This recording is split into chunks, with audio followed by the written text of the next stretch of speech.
बिस्मिल्लाहिर्रहमानिर्रहीम। हज़रत सलमान फ़ारसी रज़ी अल्लाह तआला अन्हु बयान करते हैं, रसूल सल्लल्लाहु अलैहि वसल्लम ने शबान के आखिरी रोज़ हमें खिताब करते हुए फ़रमाया, लोगों, एक बबरकत माह अज़ीम तुम पर साया फगन हुआ है।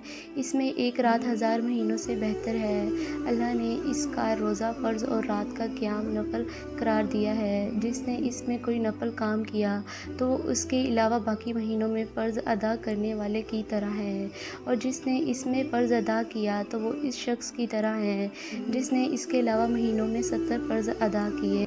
वो माह सब्र है, जबकि सब्र का सवाब जन्नत है। वो गमगुसारी का महीना है। इसमें मोमिन का रिज़्क़ बढ़ा दिया जाता है। जो इसमें किसी रोज़ादार को अफ़्तारी कराए तो वो इसके गुनाहों की मग़फ़िरत और जहन्नुम से आज़ादी का सबब होगी, और इसे भी इस रोज़ादार के मिसले सवाब मिलता है, और इसके अजर में कोई कमी नहीं की जाती। हमने अर्ज़ किया, अल्लाह के रसूल, हम सब ये इस्तातात नहीं रखते कि हम रोज़ादार को अफ़्तारी कराएँ।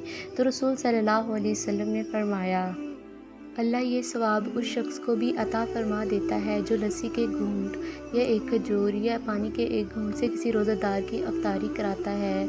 और जो शख्स किसी रोज़ादार को शुक्र सैर कर देता है तो अल्लाह उसे मेरे हौज़ से पानी पिलाएगा, तो उसे जन्नत में दाखिल हो जाने तक प्यास नहीं लगेगी। और वो ऐसा महीना है जिसका अव्वल अशरा रहमत, उसका वसत मग़फ़िरत और उसका आखिर जहन्नुम से खलासी है। और जो शख्स इसमें अपने ममलूक से रायत बरतेगा तो अल्लाह उसकी मग़फ़िरत फ़रमा देगा और उसे जहन्नुम से आज़ाद कर देगा।